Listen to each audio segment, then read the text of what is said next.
Bonjour à tous et bienvenue dans le Grand JT d'éducation. Tout de suite, le sommaire. Les associations alertent à ce sujet depuis longtemps. En France, on manque de cours d'éducation à la sexualité à l'école. Pourtant, c'est inscrit dans la loi depuis 2001. Alors que 3 associations attaquent l'État en justice, eh bien, on va tenter de comprendre pourquoi le sujet est si tabou à l'école.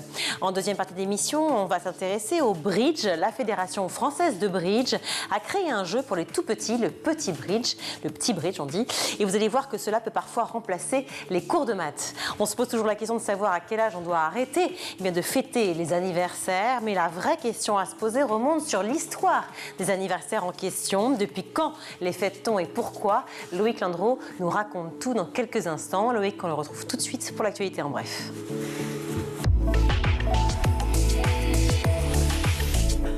Bonjour Loïc. Bonsoir Virginie, bonsoir à tous. Nouveau mardi noir en prévision pour la 6e journée de mobilisation contre la réforme des retraites et Louis Boyard lance le Blocus Challenge. Oui, vendredi déjà à Paris face à des associations lycéennes et étudiantes, Jean-Luc Mélenchon a exhorté la jeunesse à bloquer massivement les lycées et les universités. Et hier donc dans son sillage, le député La France Insoumise Louis Boyard a lancé le Blocus Challenge depuis son compte TikTok. Regardez. Bon, le 7 mars, on fait quoi? Non, ça c'est pas le sujet. Le 7 mars, toute la France sera bloquée contre la réforme des retraites. Et parce que cette réforme nous concerne nous aussi les jeunes, on s'attend à ce que tous les lycées et toutes les universités soient bloqués contre la réforme des retraites. C'est pourquoi on lance le hashtag Blocus Challenge. Postez vos plus belles photos de blocus de lycée et d'université. Parmi ces photos, on en tirera une au sort et l'équipe de bloqueurs sera invitée à visiter l'Assemblée nationale avec nous. Donc on se retrouve le mardi 7 mars pour mettre le pays à l'arrêt et participer au Blocus Challenge. On se retrouve mardi pour faire reculer Macron. Et dans un communiqué de presse diffusé en début d'après-midi, la région Île-de-France a annoncé porter plainte contre Louis Boyard pour incitation au délit d'entrave et incitation à la violence. Et pendant que les manifestations se structurent, le ministre Pap Ndiaye réaffirme son objectif de voir bel et bien les cours d'éducation à la sexualité déployés dans les écoles. Il en a fait une des priorités de son mandat. Pourtant, nous en parlons ici régulièrement. Les cours à la sexualité qui sont normalement obligatoires, c'est dans la loi, ne sont pas assez appliqués dans les collèges et les lycées, faute de temps, de moyens et de soutien. Mais vendredi, dans sa traditionnelle pastille vidéo, le ministre a tenu à défendre son bilan. Il veut évidemment toujours que cet enseignement devienne concret partout. Concrètement, comment les choses ont-elles progressé depuis mon arrivée? Premièrement, j'ai rendu public le rapport de l'inspection générale qui indique que les séances d'éducation à la sexualité ne sont pas suffisamment nombreuses et respectées. Deuxièmement, j'ai demandé aux rectrices et aux recteurs que les 3 séances annuelles d'éducation à la sexualité soient bien organisées. Pour cela, nous mettons à disposition des professeurs, des personnels de l'éducation nationale, des fiches pédagogiques qui ont été actualisées. Troisièmement, j'ai décidé que la formation des professeurs et des équipes éducatives devait être renforcée. Et j'ai été très fier d'inaugurer le premier séminaire de réflexion et de formation le 1er décembre dernier à Paris. Mais derrière la stratégie quid de la mise en œuvre et du contrôle de ce déploiement dans chaque établissement, c'est encore une autre paire de manches. Je crois que vous allez d'ailleurs en parler dans quelques minutes. Oui, tout à fait. C'est le sujet aujourd'hui, c'est la question du jour. On en parlera d'ici quelques minutes. Sur le sujet du harcèlement scolaire maintenant, vous vouliez nous parler, cher Loïc, du beau geste du footballeur Olivier Giroud. Le joueur du Milan AC de l'équipe de France s'est récemment engagé, vous le savez, auprès de Brigitte Macron contre le harcèlement. Et il a été très touché par l'histoire du jeune Maël. Vous savez, on en a parlé ici même plusieurs fois. C'est cet élève de 10 ans déscolarisé depuis plusieurs mois puisque son harceleur refusait de quitter l'école. Et bien après de nombreuses démarches, les parents de Maël ont obtenu gain de cause. L'intimidateur a changé d'établissement. Maël a donc pu retrouver ses camarades et ce week-end sur RTL, Olivier Giroud avait un message à lui adresser. Maël, écoute, si tu m'écoutes, je trouve que tu es un garçon très courageux pour ton âge. Sache que j'ai beaucoup d'admiration pour la volonté, le courage que tu as eu de parler comme ça de ces événements touchants, tristes et qui ne devraient pas arriver. J'aimerais en parler un peu plus avec toi, te rencontrer si tu es d'accord. Je t'inviterai à un match à San Siro à Milan, comme ça me fera très plaisir de te rencontrer. On salue Maëlle évidemment et Olivier Giroud, et puis on pense aussi aux autres élèves du coup, qui ont récupéré le petit harceleur en espérant que maintenant il se comporte bien. On termine avec une autre personnalité qui se met cette fois au chevet des cantines varoises. Oui, un journal très people finalement aujourd'hui, puisqu'on va parler de George Clooney. George et Amal Clooney qui sont actuellement en discussion avec la ville de Brignoles pour créer une ferme pédagogique qui fournirait les cantines de la commune. Depuis plusieurs années, peut-être le savez-vous, ils sont propriétaires d'un immense domaine de 172 hectares qui est situé en périphérie de Brignoles. Et donc, ils en vendraient plusieurs parcelles pour installer des animaux et de l'agriculture durable et biologique. George Clooney a également proposé une aide financière dont le montant reste encore à définir pour compléter le plan alimentaire territorial à destination des écoliers de la ville. What else? On les adore, c'est George et Amal Clooney. Ils sont gentils quand même, c'est vrai. George, si tu nous regardes. Tu peux venir sur School pour parler des cantines, the canteen. The canteen. C'est vrai que j'avais oublié que vous parliez anglais. Très bien. Merci Loïc. Allez, place à notre question du jour. Pourquoi les cours d'éducation à la sexualité sont si compliqués à mettre en place? Surtout à qui la faute? On en parle tout de suite avec nos invités.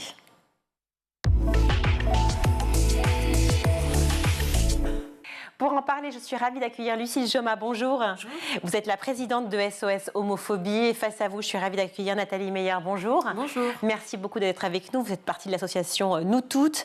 Alors, Lucille Joma, justement, avec le planning familial et le site d'action, vous avez donc assigné l'État en justice jeudi dernier. Pourquoi ?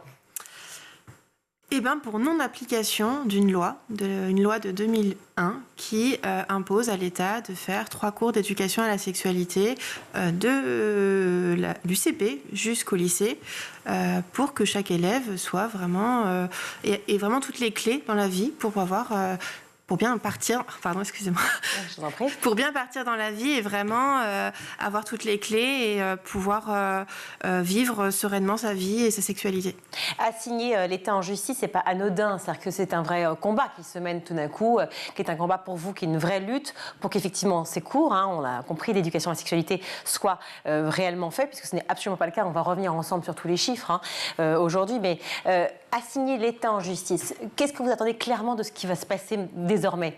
On attend une effectivité de la loi, vraiment une effectivité de la loi, et qu'il y ait pour cela un vrai plan d'éducation à la sexualité, donc qu'il y ait des moyens humains, des moyens financiers qui soient mis en place, qu'il y ait des formations pour les professeurs et tout le personnel éducatif, afin que ces cours puissent être réalisés dans les écoles par des personnes qui ont les clés, vraiment, pour parler de ces sujets-là. Et est-ce que vous avez l'impression, Nathalie Meyer, je te rappelle, vous faites partie du collectif de l'association Nous Toutes. Du collectif, pardon. Ça fait des mois que tout le monde en parle. Depuis septembre, on a eu l'impression qu'il y a eu un petit sursaut. Le ministre Papendiaï en avait déjà parlé plusieurs fois. Il en a reparlé d'ailleurs ce matin. Est-ce que vous avez sorti un rapport alarmant l'année dernière et pourtant, selon vous, rien n'a bougé ? Alors on a fait 2 choses, l'année dernière on a fait une enquête sur la présence de référents égalité qui est obligatoire normalement dans les lycées, où on s'est rendu compte que dans la plupart il n'y en avait pas. Et ensuite on a sorti une enquête effectivement sur le nombre de séances d'éducation à la sexualité que les personnes ont pu suivre sur le collège et le lycée. Sachant que normalement la loi dit que c'est obligatoire depuis la primaire. Et nous, rien que sur le collège et le lycée, on s'est rendu compte que seulement 13% de ces séances étaient délivrées. Et donc là, nous, en quelques mois, il n'y a eu absolument aucun changement. Alors pourquoi c'est si important ? Parce qu'on va reprendre quand même le problème à la base. Pour tous ceux qui nous regardent, tout le monde n'est pas tout à fait au courant de ce sujet-là. Et pourquoi c'est important, justement, ces cours d'éducation à la sexualité ? Qu'est-ce qu'ils apportent à la fois aux parents et aussi comme rapport entre les enseignants et les élèves ?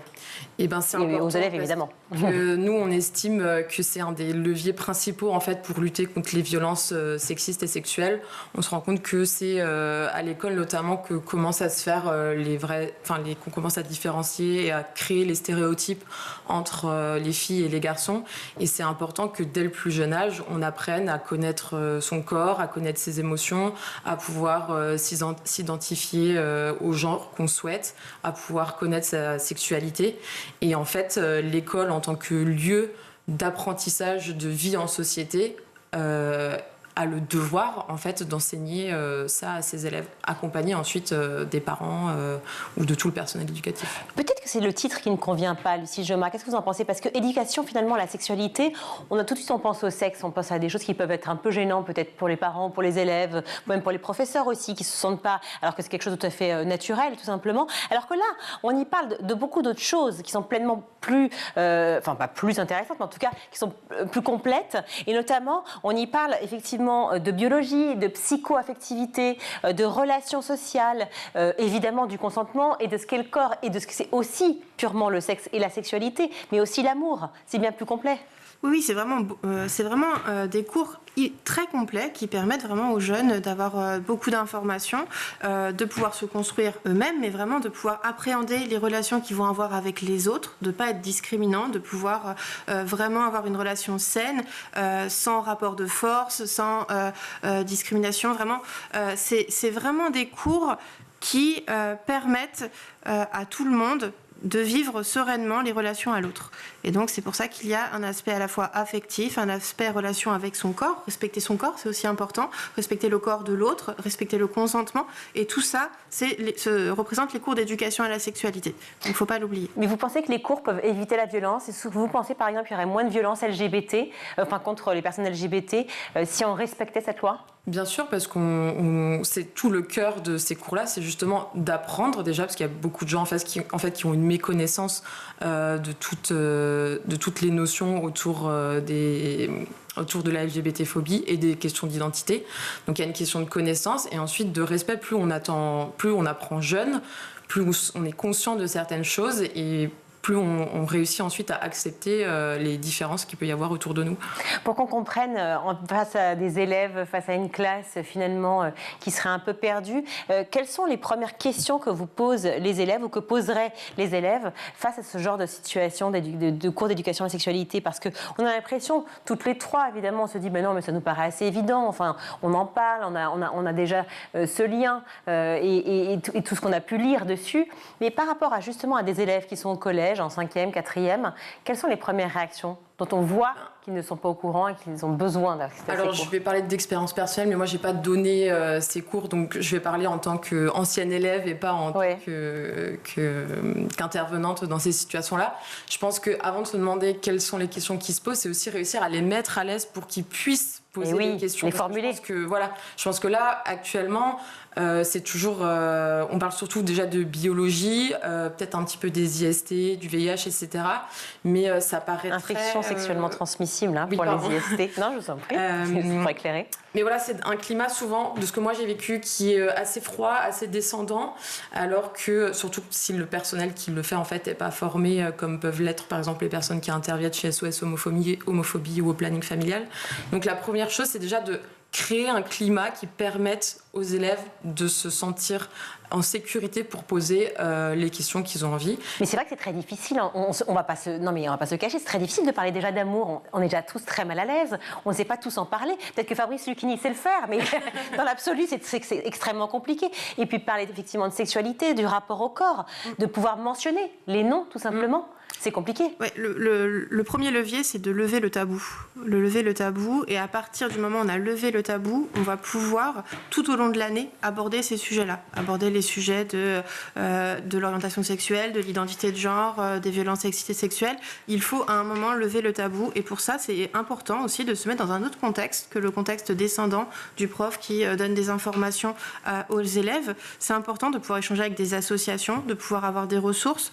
Donc c'est vraiment un contexte et une situation particulière, normalement les cours d'éducation à la sexualité, pour permettre la libération de la parole, libérer les questions. Souvent on n'ose pas, donc il va y avoir un peu de questions un peu gênantes, mais aussi des questions qui vont peut-être être violentes parce qu'on ne sait pas comment les formuler.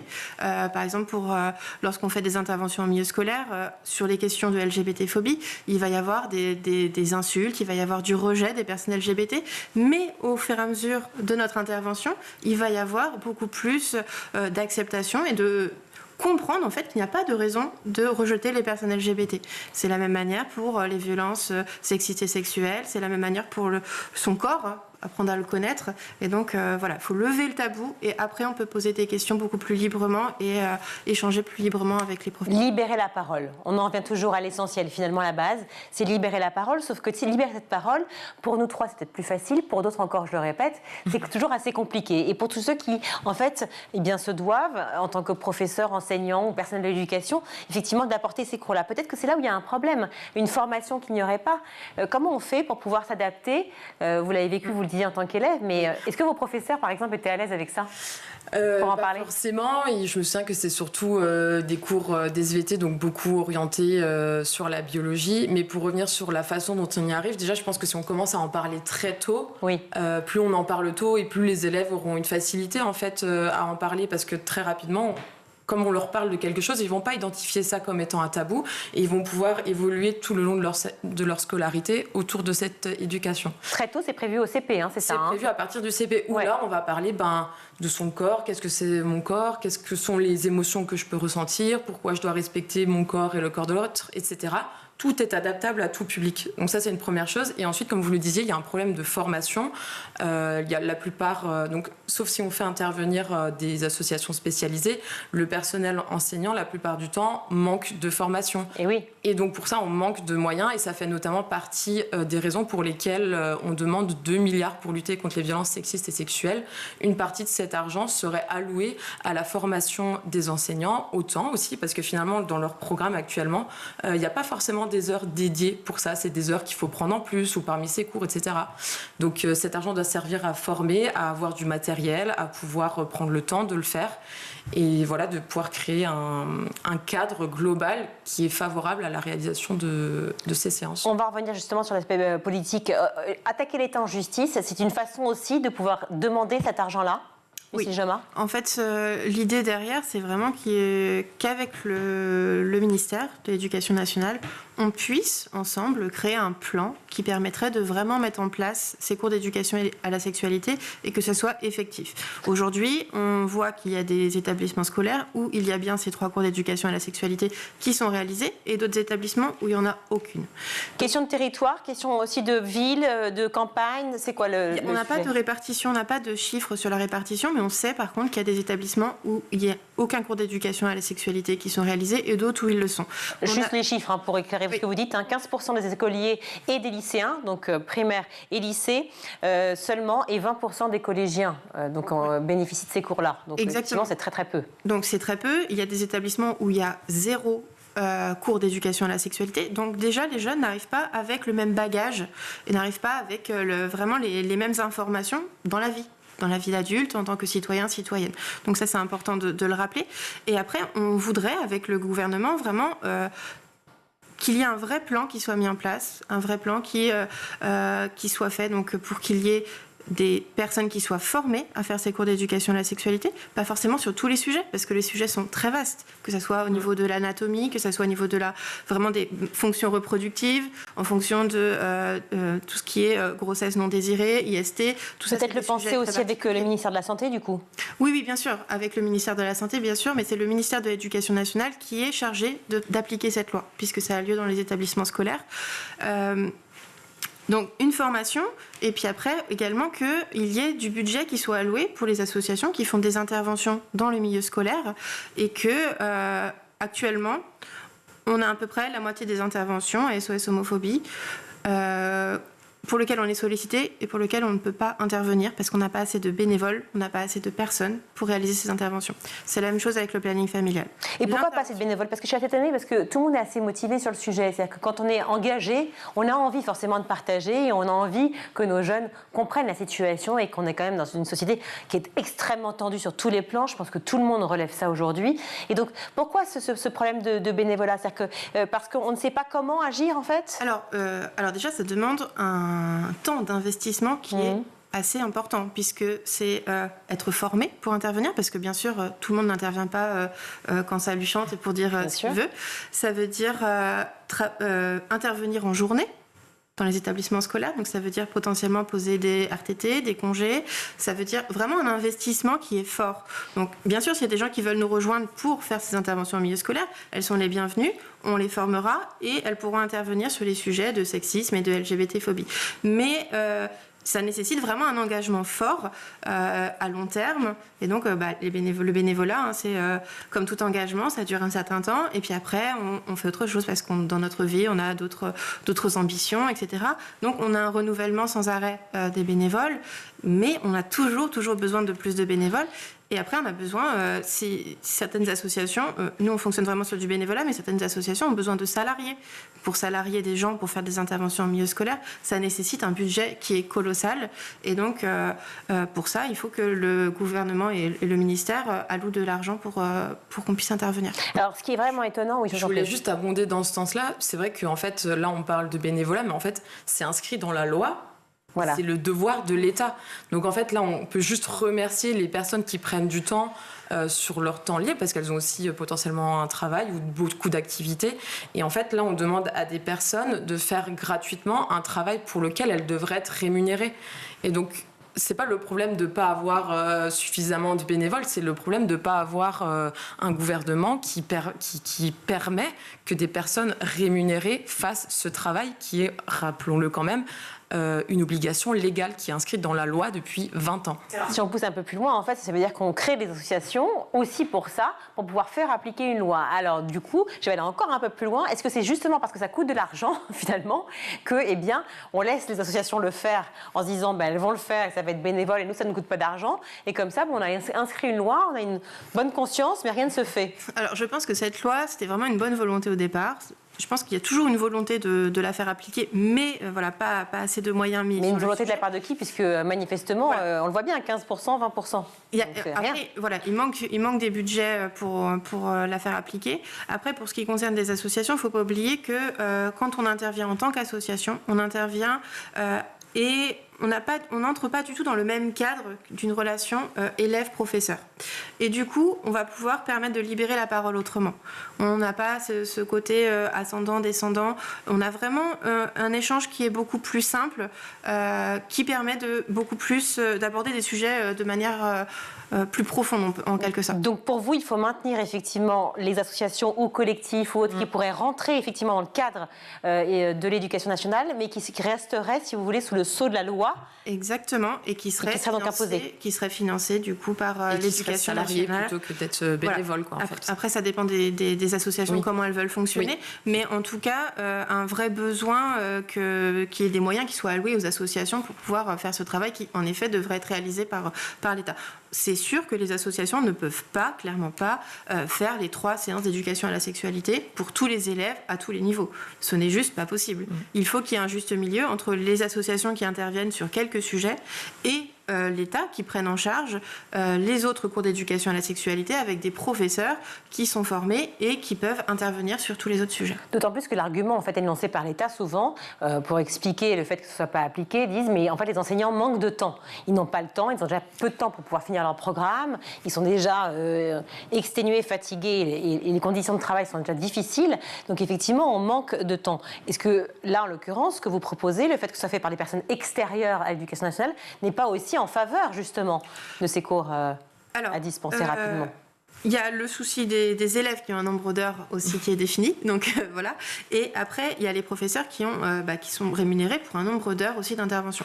Donc il faudrait des professeurs ou des personnels éducatifs qui fassent uniquement des cours d'éducation à la sexualité, pour tous les niveaux, je sais pas moi, 1, 2, 3 profs. Mais vous le dites vous-même, ces professeurs, c'est une relation verticale, il faudrait plutôt quelqu'un d'extérieur. Oui, mais ça serait pour certains cours et d'autres associations pour d'autres cours. Et en même temps, ce n'est pas un professeur avec lequel ils ont l'habitude d'interagir. Donc pour lequel, ça serait une personnalité, une personne qui aurait une position dans l'établissement scolaire qui serait totalement différente, un peu de la même manière qu'une infirmière scolaire n'a pas la même relation qu'un professeur. Voilà, ça permettrait d'instaurer une relation différente avec un prof de maths ou de physique ou de littérature qui aurait pas forcément la même posture et qui serait En tant que prof, on a plutôt une posture de donner de l'information. Alors que là, on est dans une posture d'échange. Donc, il faut arriver à instaurer cette posture-là. 22 ans, on le dit, que cette loi existe. Plusieurs rappels que vous avez fait, à la fois le collectif Nous Toutes, à la fois beaucoup d'associations. Nous tous, ici, journalistes, on l'a tous fait aussi, de rappeler effectivement cette loi, cette obligation des 3 cours par an d'éducation à la sexualité, qui sont des cours beaucoup plus complets et vastes que purement le problème de la sexualité, évidemment. Ça semble assez paradoxal aujourd'hui, quand on voit à quel point les réseaux sociaux ont envahi l'espace et notamment envahi les téléphones j'allais dire de nos jeunes, je parle comme une vieille, mais des jeunes. C'est vrai, le contenu finalement sexuel est très accessible sur le net, très facilement accessible, bien qu'il y ait une nouvel règlement qui vient de passer par rapport à TikTok, par exemple, pour l'âge légal. Mais enfin, en tout cas, c'est extrêmement facile d'accéder à cela aujourd'hui sur Internet. Donc, il faut redoubler de vigilance. Est-ce qu'on n'aurait pas pensé plutôt que les jeunes sont très informés sur la sexualité, au contraire, ou alors est-ce que c'est une mauvaise information ? Est-ce que c'est justement... C'est comme pour tous les sujets sur Internet où on peut trouver tout et son contraire. Et c'est vrai qu'il existe maintenant de nombreux comptes Instagram ou sites Internet qui font de l'éducation à la vie affective et sexuelle, qui est aussi le terme qui est parfois mieux accepté. On parle de vie affective notamment chez les petits. Et donc il y a du contenu de qualité sur tous ces sujets, que ça soit sur la sensibilisation, sur les questions d'identité. C'est très très vaste. Le problème, c'est qu'on trouve aussi également de la désinformation, qu'on trouve aussi des contenus à caractère violent, en fait, et qui encouragent plutôt des comportements violents et sexistes et discriminants et homophobes. Et le problème, c'est qu'il faut savoir faire le tri. Et c'est difficile sur ces sujets, comme pour tous les autres, de faire le tri quand on est jeune et qu'on reçoit toutes ces informations simultanément. Il nous reste très peu de temps, je voudrais vous faire réagir quand même à 2 chiffres. Le premier, donc une jeune fille sur 5 déclare avoir subi un viol ou une agression sexuelle. Donc on peut imaginer que les chiffres sont bien plus importants que ça, parce que ce sont des chiffres déclarés. Je le rappelle, c'est très nettement différent que la réalité du quotidien. Et une fille sur 3 déclare également, une jeune fille, ne pas être bien informée sur le sida, ce qu'est le sida. Ça en dit long quand même sur le besoin d'information dans les collèges et les lycées, et bien avant aussi, mais évidemment sur ces maladies, sur la transmission, sur les rapports.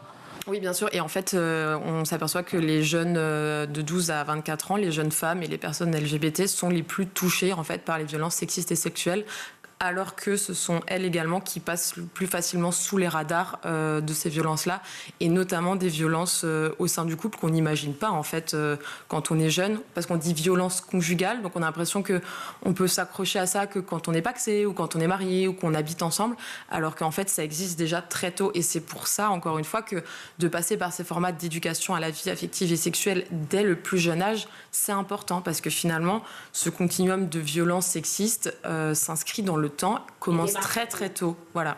Ouais, il démarre bien trop tôt. On est persuadé, en tout cas, que ces cours d'éducation à la sexualité pourraient permettre de réduire les violences subies par toutes les personnes dans la société, permettre de réduire donc les violences sexistes et sexuelles, les LGBT-phobies, mais également les désinformations qui circulent sur les IST. Donc voilà, c'est une réalité, c'est même plus une persuasion, c'est une réalité. Merci 1000 fois Lucille Joma d'avoir été avec nous. Je rappelle que vous êtes présidente de SOS Homophobie, et Nathalie Meyer, merci beaucoup d'avoir été avec nous. Collectif Nous Toutes, merci en avant. On continue évidemment de se retrouver sur le Grand JT. On marque juste une pause et on se retrouve tout de suite.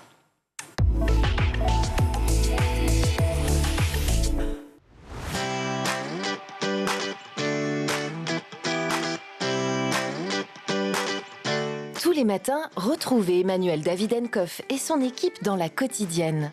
En compagnie d'un invité fil rouge, il vous propose des clés de compréhension et des pistes d'action en matière d'éducation. Vous venez de le dire, on parle d'intégration.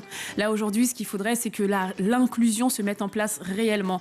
Parents, profs, élèves, élus, Patrice Boisfer vous donne la parole chaque jour dans le MAG pour aborder une thématique clé de l'éducation. L'idée, c'était de dire, vous pouvez le faire, c'est une volonté. Chaque jour, faites bouger le monde de l'éducation dans l'école du futur. Avec ses invités, Marjorie Paillon inspire vos enfants et les guide vers les métiers de demain. Le goût de l'effort qui est absolument nécessaire de développer chez un enfant, on peut le proposer avec un outil numérique. Tous les soirs dans le Grand JT, Virginie Guillaume débriefe de l'actualité du jour. Politiques et acteurs de l'éducation se questionnent sur l'avenir de nos enfants à l'école. Et j'espère qu'un jour, on y arrivera le jour où on aura suffisamment un parcours de citoyenneté solide et qu'on aura donné aux jeunes de 16 ans la capacité de voter avec tous les outils dont ils ont besoin. Chaque semaine, Malika Ménard reçoit une personnalité qui se confie sur ses souvenirs d'écolier et sa vision de l'école d'aujourd'hui et de demain. En réalité, ça va être des ordinateurs, des tablettes, du numérique.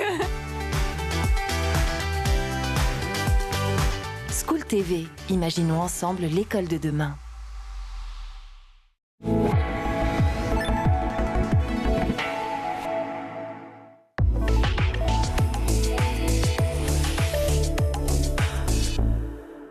De retour dans le grand JT d'éducation, je suis ravie d'accueillir Géraldine Gadet. Bonjour.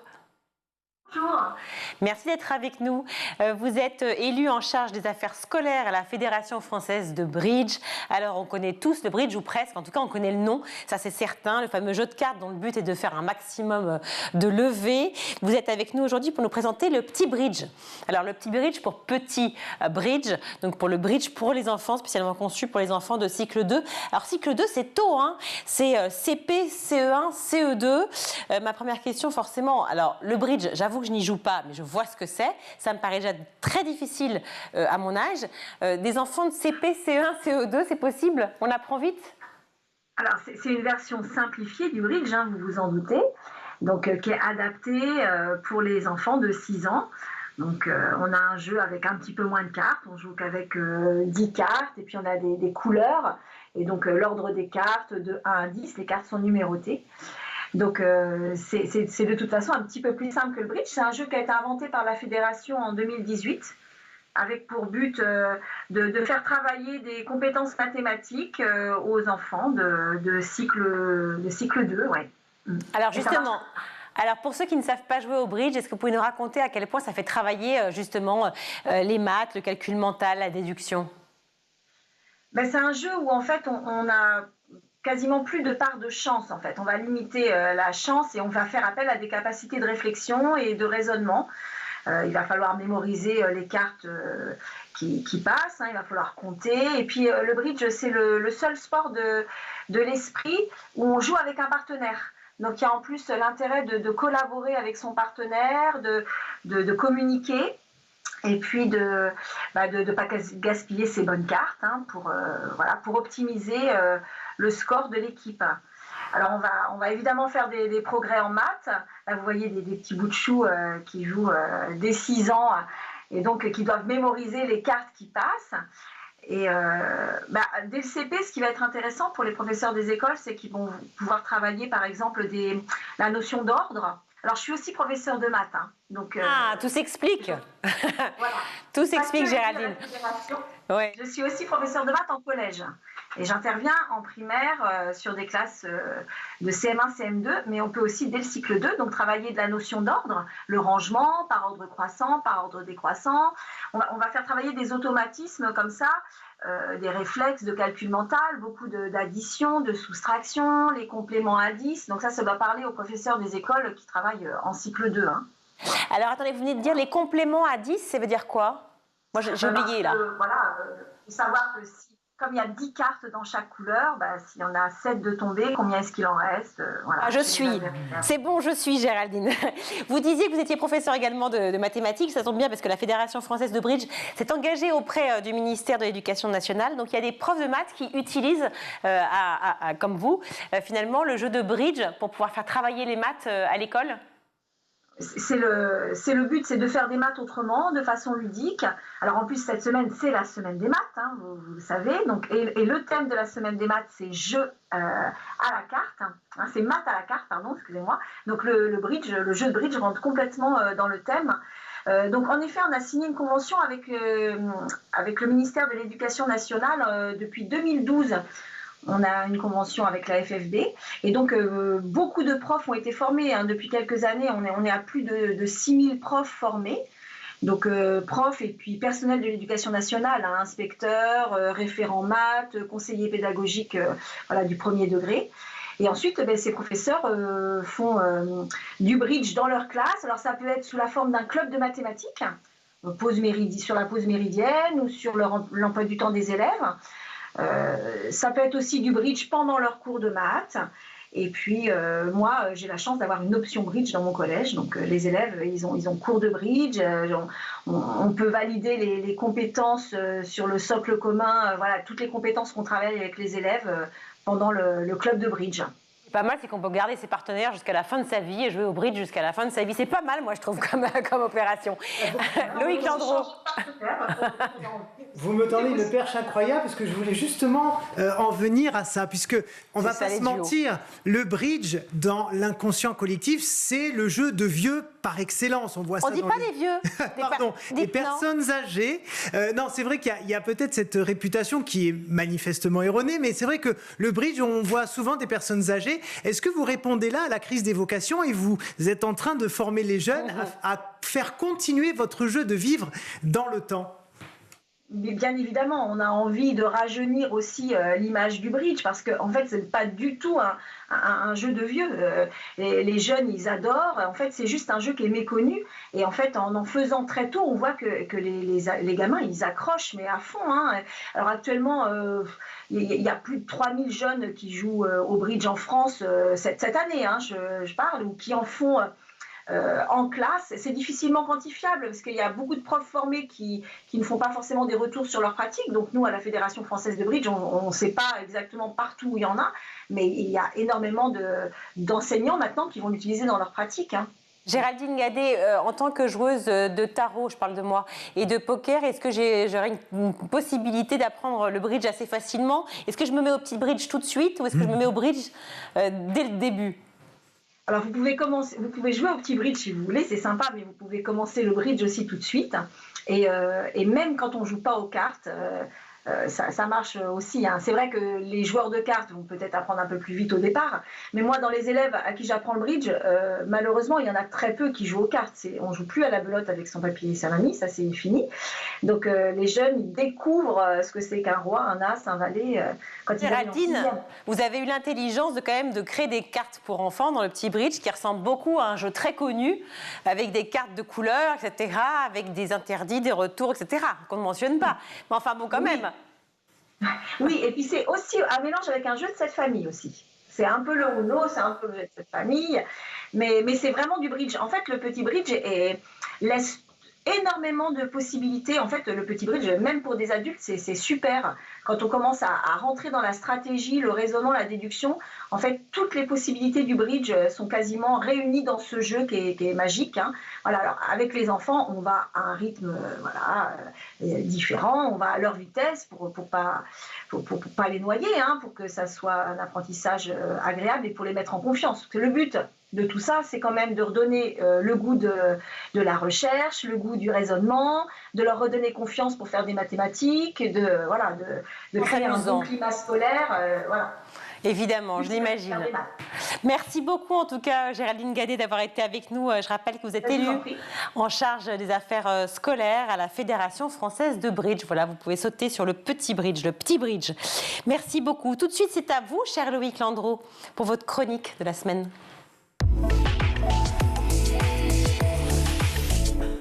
Loïc, cette semaine, vous voulez nous parler de l'histoire des anniversaires. Alors, c'est vrai qu'en maternelle, notamment, c'est un moment très important. C'est finalement le premier moment de sociabilisation de l'enfant. Alors, à la maison, c'est vrai qu'il y a toujours une petite fête. On invite les copains ou les copines qu'on veut. On est au centre de l'attention, oui, mais on doit partager le gâteau. Eh bien. Être au centre de l'attention, oui, vous me connaissez de mieux en mieux. Mais néanmoins, voilà, il faut quand même partager son gâteau. Parfois, les enfants... Et vous ne partagez pas le gâteau. Jamais. Surtout pas un fraisier ou un framboisier. Non, mais voilà, il y a ça. Et puis à l'école, c'est vrai qu'on est aussi au centre des attentions, mais on doit gérer les camarades un peu jaloux. Donc c'est les premières expériences de vie en société. Et ça permet également aux enseignants, tout simplement, d'apprendre les chiffres, les lettres, les dates, les saisons. Ils ne savent pas compter, les enseignants. Non, mais ils ne savent pas.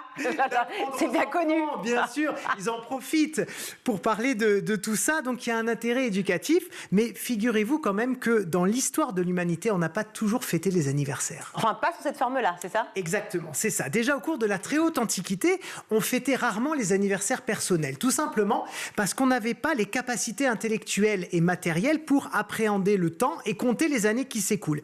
Et puis les Sumériens, les Babyloniens, les Perses, les Chinois ont commencé à maîtriser l'astronomie.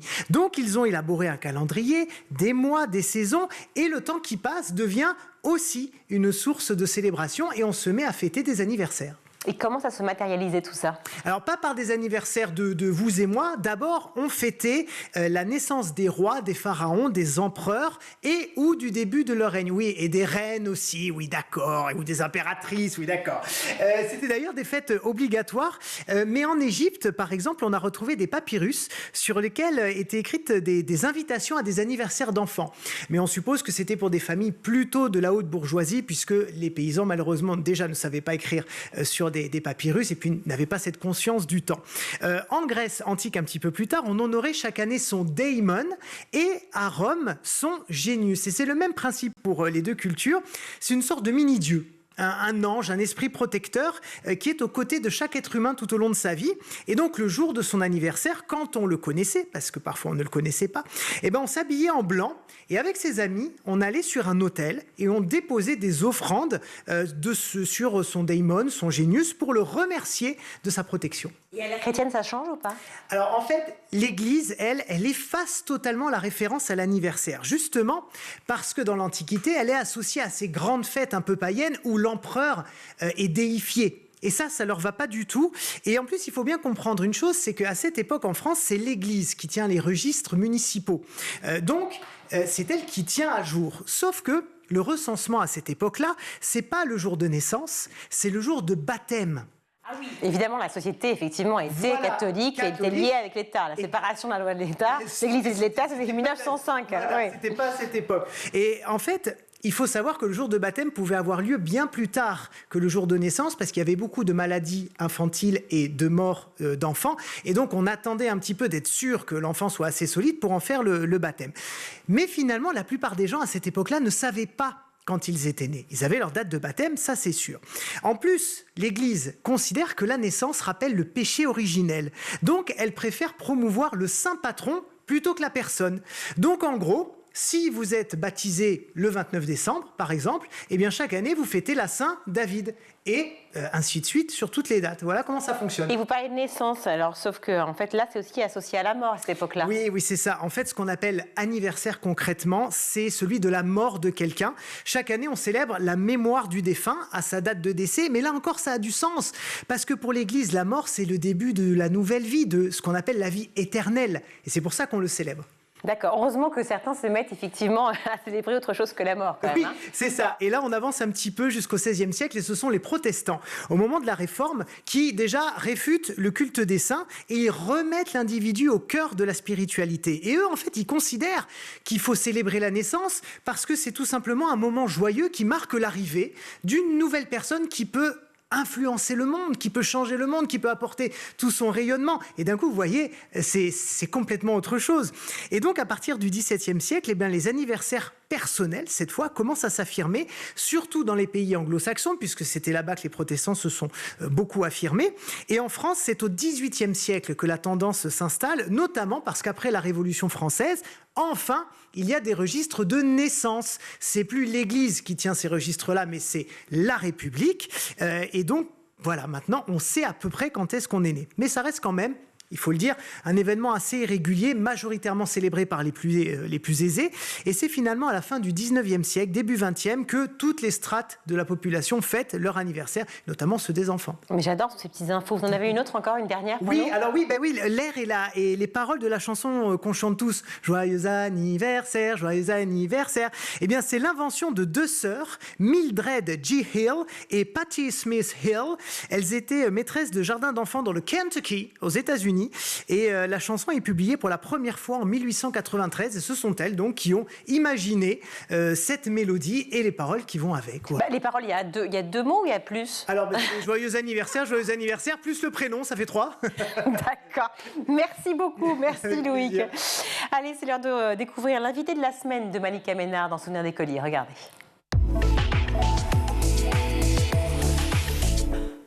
Bonjour à tous et bienvenue dans Souvenirs d'écoliers. Chaque semaine, je reçois une personnalité qui se confie sur son enfance et sa scolarité. Et avec moi cette semaine, Indira Ampio. Bonjour Indira. Bonjour.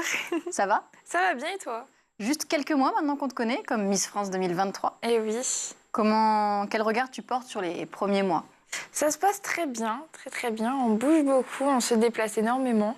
Et étant quelqu'un de très actif, du coup, ça me plaît beaucoup. Puis il y a un chamboulement quand on passe du Nil à la vie parisienne, ouais. C'est ça. Bah, complètement. Après, je m'étais déjà préparée parce que pour mes études, je devais partir en métropole.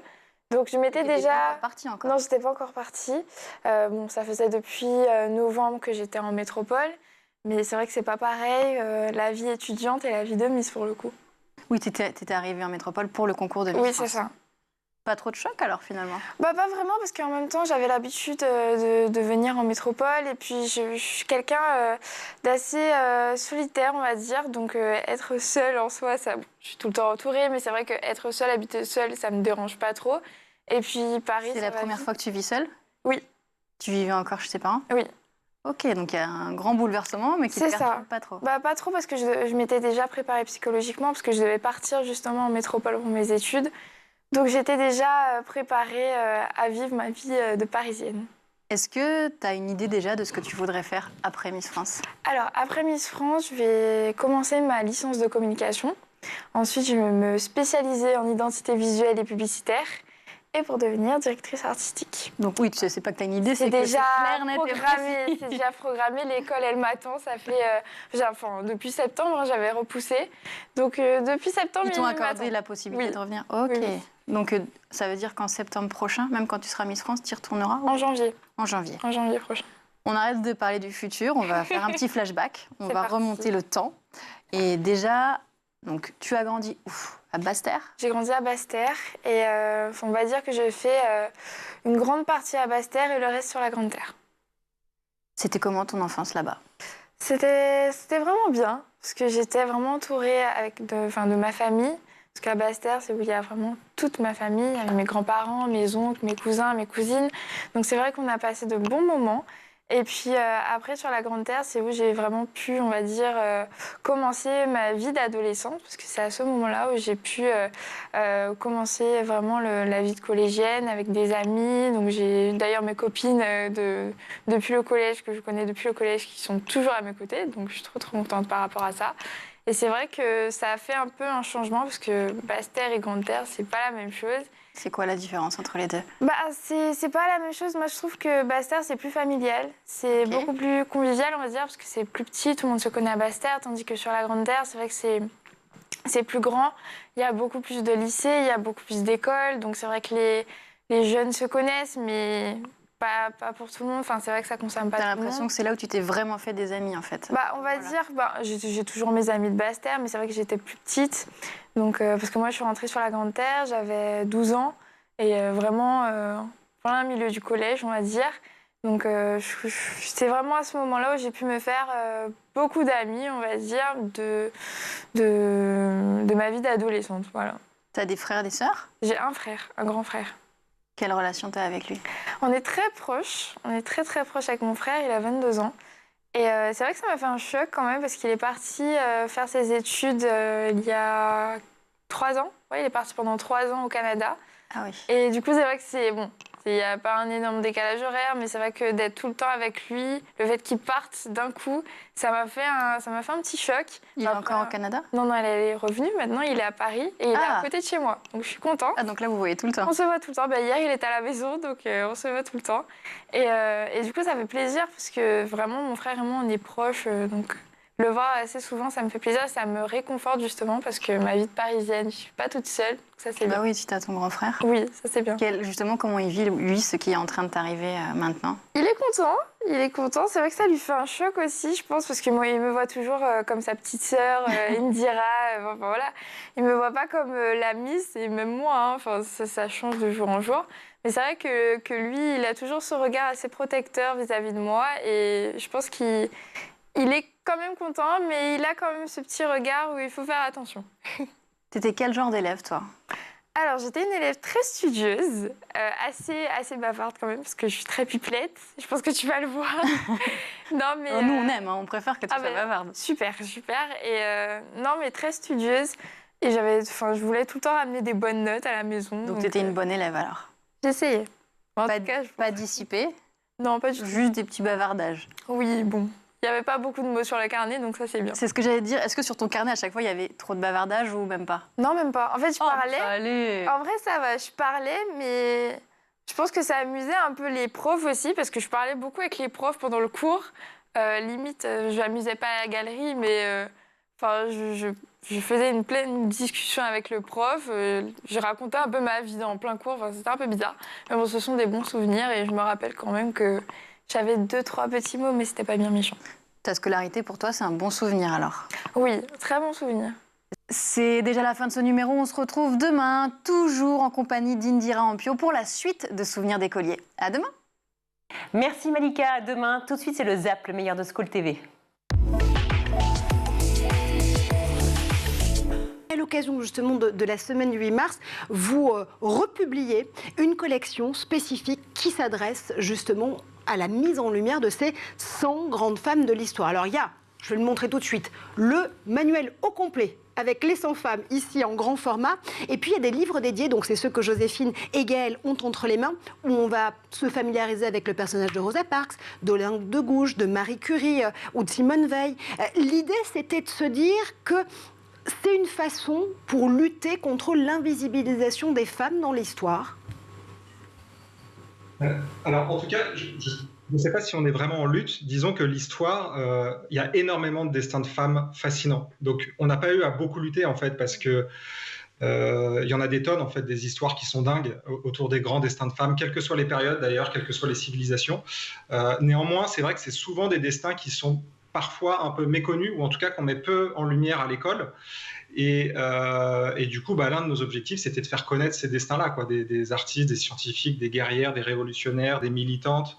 Il y en a énormément et les histoires sont passionnantes. Du coup, finalement, ça a été assez simple de bâtir une gamme d'ouvrages autour des grandes femmes de l'histoire, parce qu'il y en a énormément. Les projets interdisciplinaires, c'est vraiment important pour les élèves, pour redonner goût, l'envie d'apprendre aux élèves? Oui, on accueille énormément d'élèves déscolarisés en phobie scolaire, donc on dit en refus scolaire aujourd'hui. Donc reproduire un peu la même chose qu'ils subissent au quotidien, ça nous paraît pas pertinent. Donc on essaye de les mettre à l'aise. L'objectif essentiel, c'est vraiment de leur remettre le pied à l'étrier, de les remotiver. Et ce type de projet, alors on a énormément de projets à côté aussi, scientifiques, littéraires, dans plein de domaines. Le but, c'est de casser un peu la classe telle qu'ils la connaissent habituellement, mais aussi, on a aussi évidemment des séances de classe classique pour garder en fait l'esprit collège. Voilà. Oui, on peut voir des exemples d'autres projets qu'on a fait avec les élèves autour de l'échelle des marées, station météo, construire un drone. C'est très varié en fait. On commence juste par le commencement de votre livre. C'est la première chose que vous rappelez. Jouer est un droit reconnu pour l'enfant. Oui, tout à fait. C'est un droit qui a été reconnu effectivement par l'ONU, tout simplement. Et ça souligne en fait l'importance du jeu, mais peut-être pas tant pour l'apprentissage que pour le développement de l'enfant. Et dans cet ouvrage, j'aborde plutôt la question de l'apprentissage, ce qui est distinct. Et évidemment, on va se centrer là-dessus. Un jeu, alors ça peut à la fois être un objet, un jeu, et puis c'est le fait de jouer.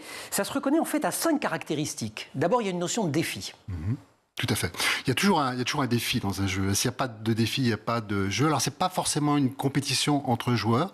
C'est plus souvent, et c'est d'ailleurs pour ça que les jeux sont tout à fait acceptables pour l'école, qui a du mal quand même à valoriser l'idée de compétition, c'est un défi finalement contre soi-même, ou contre, on va dire, le game designer qui a mis en place un certain nombre de problèmes auxquels on doit s'affronter. Deuxième ingrédient, une narration, un récit. Alors ça, c'est important également. Je pense que le jeu, c'est quelque chose qui relève du second degré, et les jeux sur lesquels on travaille dans le labo sont toujours des métaphores, c'est-à-dire qu'on essaye de s'abstraire de la réalité pour finalement arriver, comme Baudelaire le ferait en écrivant un poème, pour arriver à toucher cette réalité de manière beaucoup plus percutante pour les joueurs. Troisième critère, il y a des règles.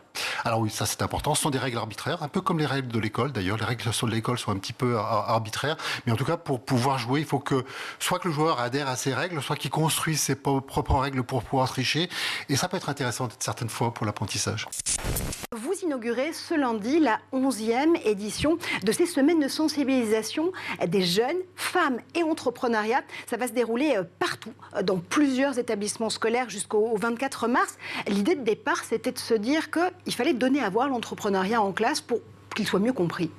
Oui, en fait, on a démarré, l'association 100 000 entrepreneurs a démarré il y a 16 ans pour faire venir l'entrepreneur dans les classes pour ouvrir le champ des possibles aux jeunes. Et il y a 11 ans, on s'est rendu compte que seulement 15% des femmes, on n'avait seulement que 15% de femmes qui intervenaient dans les classes. C'était trop peu. Les hommes revenaient vers nous en nous disant les filles ont beaucoup de questions et ne se reconnaissent pas dans nos témoignages. Et du coup, on s'est dit, mais il faut lancer quelque chose. Et Béatrice Vianney-Galvani, donc la déléguée générale, a lancé cette opération il y a 11 ans. Aujourd'hui, c'est 50% d'hommes et 50% de femmes qui interviennent dans les classes sur plus de 100 000 jeunes tout au long de l'année. Donc c'est génial. Donc là, on lance cette 11e édition lundi prochain. On attend 1200 femmes à peu près pendant tout le mois de mars. 35 000 jeunes vont être sensibilisés à ça. On cherche encore des femmes parce que certaines interventions ne sont pas pourvues, donc appel aux femmes. Voilà, avis à la population, sachant que ça se déroule jusqu'au 24 mars, donc on peut vous rejoindre en cours d'opération. Tout à fait, bien sûr, bien sûr. Et comme vous le disiez, c'est tout à fait partout en France, métropole, outre-mer. On intervient aussi dans les lycées français à l'international, mais là, c'est principalement en France métropolitaine et outre-mer, et donc dans toutes les régions et départements de France. Est-ce que vous avez le sentiment que les élèves ils gagnent en autonomie ? Oui, comme avec le dessin par exemple industriel sur SolidWorks, au début je vois une difficulté d'appréhension du logiciel et autres, et puis une fois qu'ils ont bien compris les rudiments d'utilisation, on voit qu'après ils sont beaucoup plus créatifs et voilà, dès qu'on leur dit ah bah tiens on aimerait bien rajouter ça, de suite, ils commencent à avoir les idées. On voit que l'utilisation du logiciel prend forme. Et même les élèves proposent « Ah, mais on pourrait rajouter telle fonction et ça serait pas mal. » Et des fois, on voit même sur des idées trop complexes à faire sur un temps assez court. Donc, on est là aussi pour modérer les ardeurs. Mais on voit que ça crée de l'envie. Et puis, on arrive aussi, je repense avec les élèves, par exemple, sur une forme géométrique comme ça, tout d'un coup, je vais leur demander avant de dessiner, tiens, la longueur, tu l'estimes à quelle longueur par rapport à celui-là. Et puis, ça réfléchit, je dis, mais voilà, et puis ils arrivent à utiliser le théorème de Thalès qu'ils ont vu en maths. Et ça donne du sens. Et pareil, on a fait du Pythagore comme ça. Et à chaque fois, les premières réactions sont mais on n'est pas en cours de maths, là, on est en technologie. Mais je dis, mais les maths, ce n'est qu'un outil pour nous, pour la technologie. Donc, et donc, on arrive à des exemples concrets et ça donne beaucoup de sens, en fait, à tous les apports qu'ils ont dans les autres matières. Nous sommes le 6 mars et c'est un 6 mars en 1869 que Dimitri Mendeleïev a mis de l'ordre dans la chimie en publiant cette fameuse classification des éléments chimiques. C'est évidemment une avancée immense pour l'époque que l'on croise non seulement dans les programmes scolaires, mais aujourd'hui encore dans les classes. Bah oui, c'est un passage obligé. Voilà, ça fait. On voit cette classification des éléments exposée dans toutes les classes et ça ressemble à ça. Regardez. Alors quand on le regarde comme ça pour la première fois, on se dit mais qu'est-ce que c'est que ce truc un peu incompréhensible, alors qu'en réalité, quand on sait le lire, c'est un outil absolument génial pour les chimistes, c'est un peu leur alphabet. Quel est l'objectif, alors, le but de ce tableau? Alors le but, c'est de comprendre ce qui nous entoure et ce qui nous compose, c'est-à-dire la matière. Et de quoi est composée la matière, Emmanuel? D'atomes. Donc tout ce qui nous entoure, les arbres, l'air, cette table, la chaise où vous êtes assis, et même vous, Emmanuel, vous êtes composé d'atomes. Donc on reprend le tableau. Tout ce que vous voyez là, ce sont des atomes. C'est un tableau qui regroupe et classe l'ensemble des éléments chimiques connus par numéro atomique croissant. Je vulgarise, ils sont classés du plus léger, l'hydrogène, tout en haut à gauche, au plus lourd dans la nature, tout en bas, par exemple, regardez l'uranium. Il y a 18 colonnes, 7 lignes appelées périodes. Aujourd'hui, il contient 118 éléments, mais à l'époque de Mendeleïev, seuls 63 éléments étaient connus. séance de sensibilisation à l'entrepreneuriat femmes et jeunes. Ça se passe comment? Quelles sont d'ailleurs les premières questions, tiens, Siam, que vous posent ces collégiennes et ces collégiens, lycéens et lycéennes? Alors, la première question qu'on me pose assez souvent, c'est: est-ce qu'on gagne beaucoup d'argent quand on est entrepreneur? Alors justement, je les ramène plutôt à l'origine de pourquoi je deviens entrepreneur. Est-ce que c'est accessible à tout le monde? Et puis de voir une femme arriver qui raconte son parcours et de se dire est-ce que c'est pas trop dur? Y a-t-il des horaires? Voilà, ils sont vraiment attachés à des questions vraiment pratico-pratiques, alors que l'entrepreneuriat, c'est plus pour moi un état d'esprit. Je leur rappelle que oui, on peut entreprendre, créer son entreprise ou son auto-entreprise, mais aussi on peut être un entrepreneur de son projet de vie, on peut entreprendre dans l'associatif. Voilà, c'est plutôt une notion qu'il faut essayer d'avoir au quotidien pour pouvoir guider ses projets. Et voilà, c'est de les rassurer, je dirais, de vulgariser la notion d'entrepreneuriat et de leur faire prendre conscience que c'est quelque chose d'accessible à tous, dans la mesure où on est motivé et qu'on s'outille pour réussir son challenge.